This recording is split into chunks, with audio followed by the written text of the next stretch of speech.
What is up, fragrance lovers out there everywhere in YouTube land? Thanks for joining me here on my channel again, Stephen Sturgill.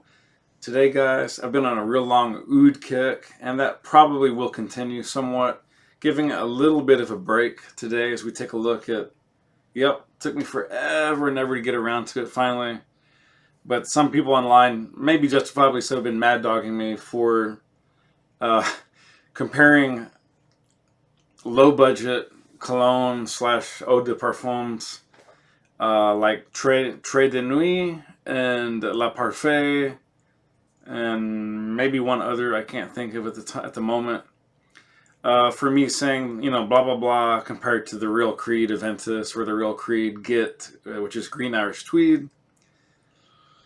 And I was very transparent. I said at the time I've never smelled Creed.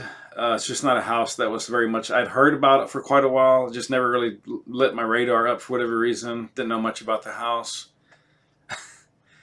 Having said that, there's a lot of online controversy that Creed has absolutely lied about their ancient history of Parisian greatness and making sense for kings back in 1778 or whatever, 1820. At least on books, if you go to Europe and go to England and go to France, especially England, there's no records of them ever having. Hold on a second. Yeah, sorry, that's my mom calling. I'll get back with her in a second. There's no record. I don't believe there's ever any record of them actually having a transaction or a business practice prior to about, I want to say 1967 or 68.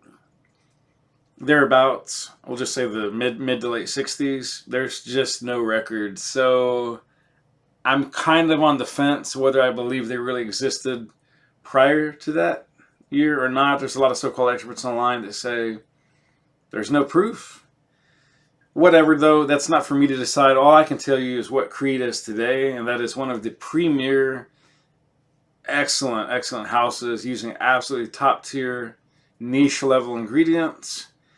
And you could argue that they're sort of top-tier designer, or you could argue that they're sort of a very famous niche designer that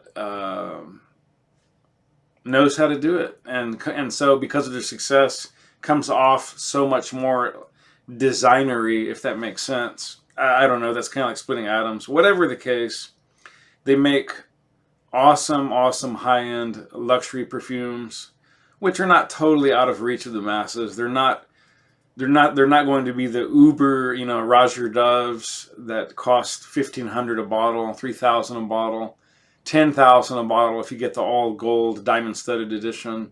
No, they're not quite that ridiculous. No offense, Roger, if you're watching. I'm not saying, I'm not saying your frags are ridiculous. I'm saying the price points are pretty ridiculous. But having said, you can get some of the smaller sizes of Roger Dove stuff for around, I think, $250, $300.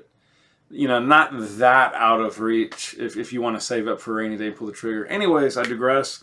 Let's get on to it. Let's get on to Creed's Aventus. Finally. Now, I am not the Creedophile or Aventus worshiper. I don't worship at the altar of Aventus. I never have, and frankly, I never will. It's a great scent, let me start by saying, for what it is. I've never really been huge on fruity chypres in general. It's just not my thing. It's not my scene. Just never have been, and probably never will be, but I don't mind a little fruit in some of my fragrances, but just in general, it's not the recipe that I personally gravitate towards. Having said that, guys, I own Très Nuit Par Homme by House of Armaf, and I own well, it's not here right now. It's somewhere. The something intense man. Whatever that, whatever the other so-called clone is, and I own Le Parfait, which of course is supposed to be a mashup, I believe, of Green Irish Tweed and Aventus put together or something like that. Maybe with a little bit of amouage. I don't know. La Parfait's not too bad. It's pretty good for what it is, but it definitely comes off a bit synthetic, a little bit cheap, but it does smell good. I'm not saying it smells bad. I think it's a great budget fragrance. But quite frankly, the other one, the Intense Man, what's it called? Is it called Très Nuit or not Très Nuit? Of course, the other one, the Club de Nuit, Intense Man. I'm sorry, guys. Club de Nuit, Intense Man is a mix of really intense lemon and citronella, room air freshener, and pledge. That's it. And it's got maybe a little bit of musk and something in there, and some birch, some patchouli. But to me, it's uber synthetic. It's just so strong. It's harsh. It's synthetic. Now, I admit, if you wait way down the line for the dry down, it gets tolerably okay and fairly good to pretty good, I'll say. It ain't Creed, baby. Don't be tripping. Don't get it twisted. Don't get your panties in a twist. It is not Creed. Le Parfait is not Creed. And Très Nuit, while good and serviceable, is not the house of Creed. Stop it already. No. Let me tell you about Creed from the little bitty, itty bitty that I know. This is anything but synthetic. This is soft. This tells a story. I sprayed it on here a while ago. I didn't show you that on camera, but here's my little guy that I ordered off eBay from one of the highest reputable sellers on eBay. This is the real deal, guys. This is Aventus decant. Of course, it's fruity. Of course, it has the pineapple essence. Let me go back one. Let me go back two. Well, where did it go? I don't... Nope, that's not it. Okay. Refresh. Aventus. Now, supposedly this was created by Olivier Creed and Erwin Creed. I guess. They probably had a team of other professional, I'm guessing, perfumers. What do they call them? I don't know, lab techies, something. Anyways, what we're supposed to get is black currant, bergamot, apple, and pineapple. Then we get rose, dry birch, Moroccan jasmine, and patchouli. And finally in the base, we get oak moss, musk, ambergris, and vanilla. I must stop snapping. I don't know why I'm doing that. I do get a little bit of the ambergris and musk and vanilla, but more so in the dry down. A little bit of oak moss is combining with very, very mild, very way dialed back patchouli. Don't even think about patchouli because it's barely in here. I do get a little bit of Moroccan jasmine mixing with the dry birch. Very little rose, very faint, just more of a whisper of a rose than very much actual rose. So if you're not a rose lover, you need not worry. This has very, very little in it. At least none that is detectable in a traditional rose sense, if that makes sense. Black currant, yeah, there's just a whisper of it in here. I'm definitely getting the apple, but it's blended so well with the pineapple and the bergamot. With just a hint again of that jasmine, dry birch rose, and the ambergris, vanilla, musk, oak moss, that how it comes off is it's layered. And you get that apple pineapple. You get a warm, lush, almost a foresty, herbaceous type smell and feeling.